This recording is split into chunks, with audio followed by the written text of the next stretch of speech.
Hey everyone, it's me, Cassandra. I guess I'm really just testing out this whole concept of keeping like a video blog because I've been way too lazy to write in LiveJournal or really like keep up with anything this summer.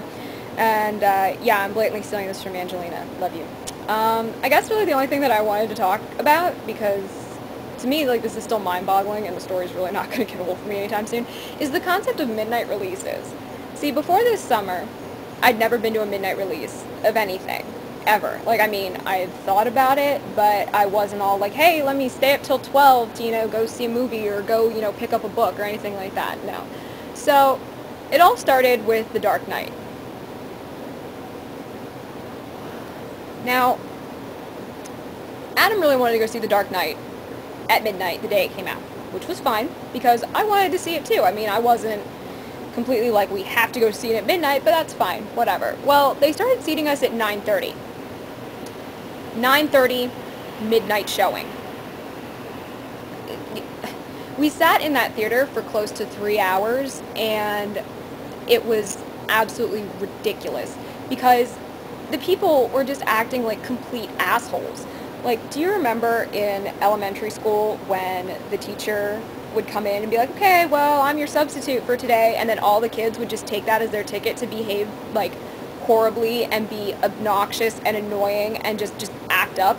Yeah, that's what was going on here. It was like 3 hours of that, and it was loud, and I had a headache going into it, so I was ready to kill somebody. At some point, I actually just, like, looked at Adam and was like, look, I gotta go outside before I murder somebody. So I actually went and sat outside for, like, 40 minutes until probably, like, 11:20, because I was like, I see no point in being, in here and, just being miserable the whole time.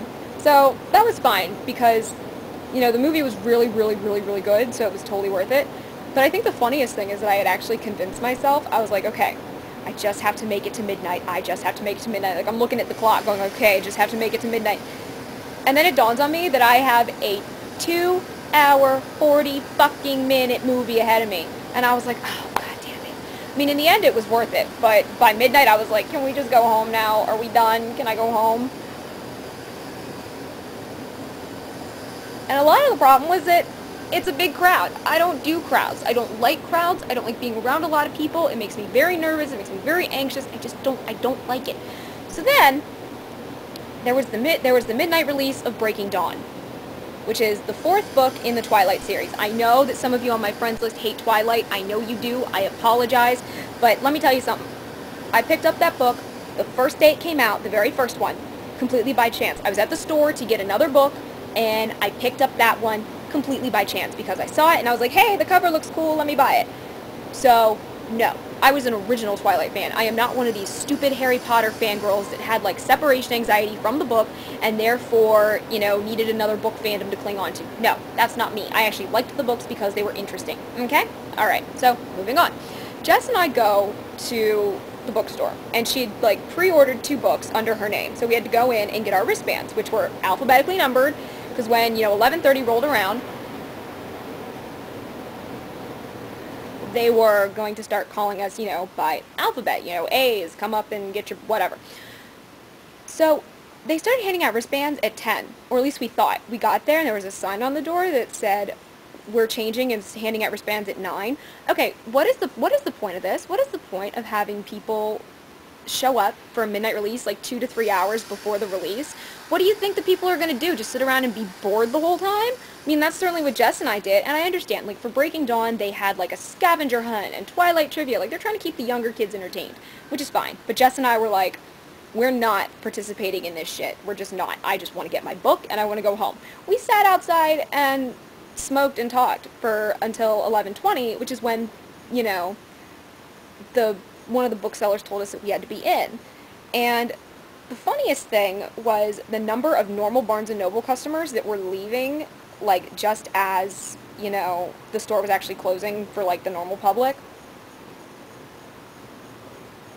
These people would walk out, and it was so funny, because, like, at first they didn't see Jess and I sitting there, and they'd be like, God, fucking kill me, that is madness, it's ridiculous, and we'd sit there and we'd be like, yeah, we hear ya, and we're here for the book. Why do you think we're out here? Because it was just absolutely ridiculous. Jess and I walked in, and we had never heard a bookstore that loud in our lives. The people were just talking, they're in crowds, it was like hardly organized, but that's okay because, you know, it's a fucking book release. How the fuck are you gonna organize that? I cursed like a sailor. I apologize for this. But, so it's like, how are you gonna organize that? You know, it was as organized, I guess, as it could be. But anyway, so it's just loud and obnoxious. And then they start having us, like, line up to get our books. Girls would get this book in their hands and just start screaming.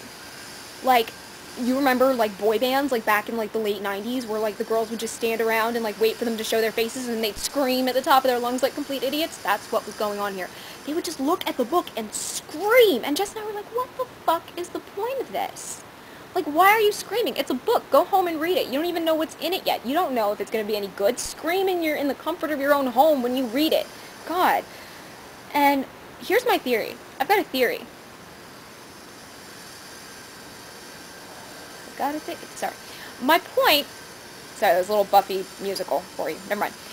My theory is that, fucking ants, is that most of the girls that are like screaming rabid Twilight fans are just fans who had separation anxiety from the Harry Potter series when it ended and needed another book fandom to cling on to. And this was totally proven in the store.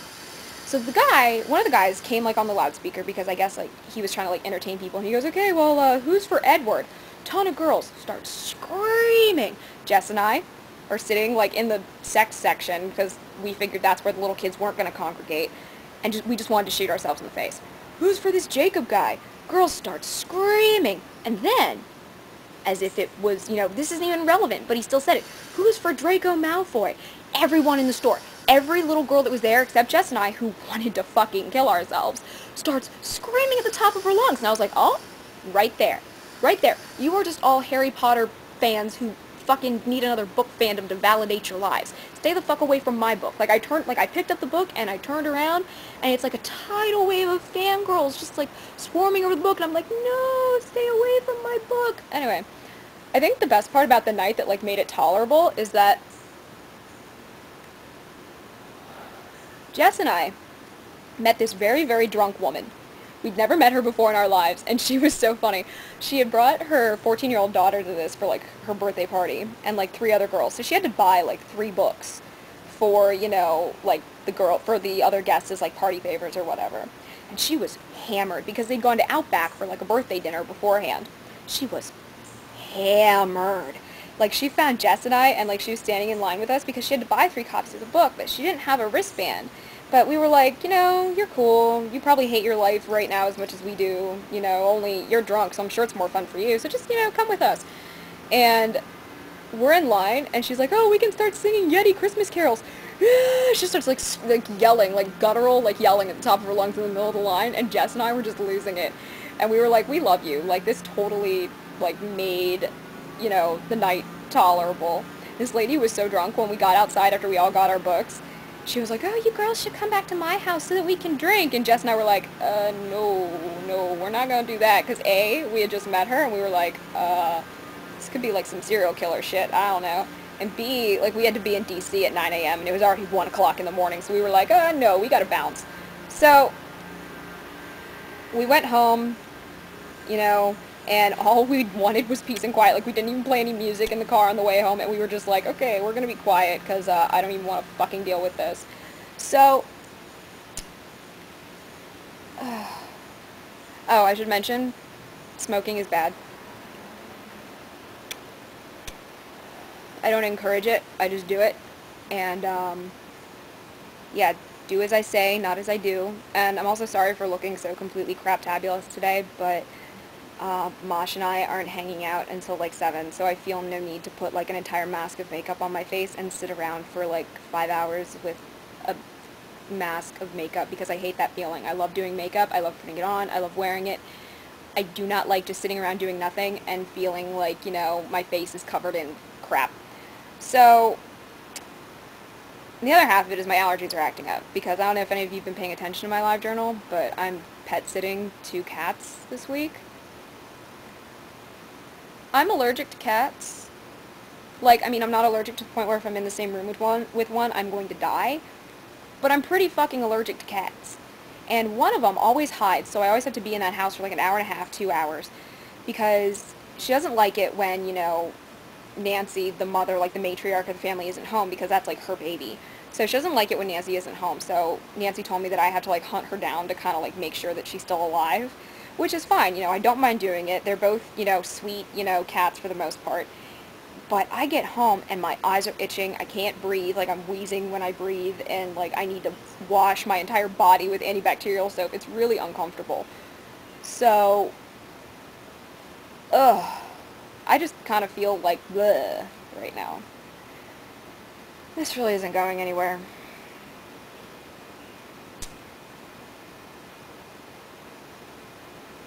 No. Yeah, at this point I think I've run out of things to say, so, I hope you like my first video log, however ridiculous it is, so, cool. Talk to y'all later.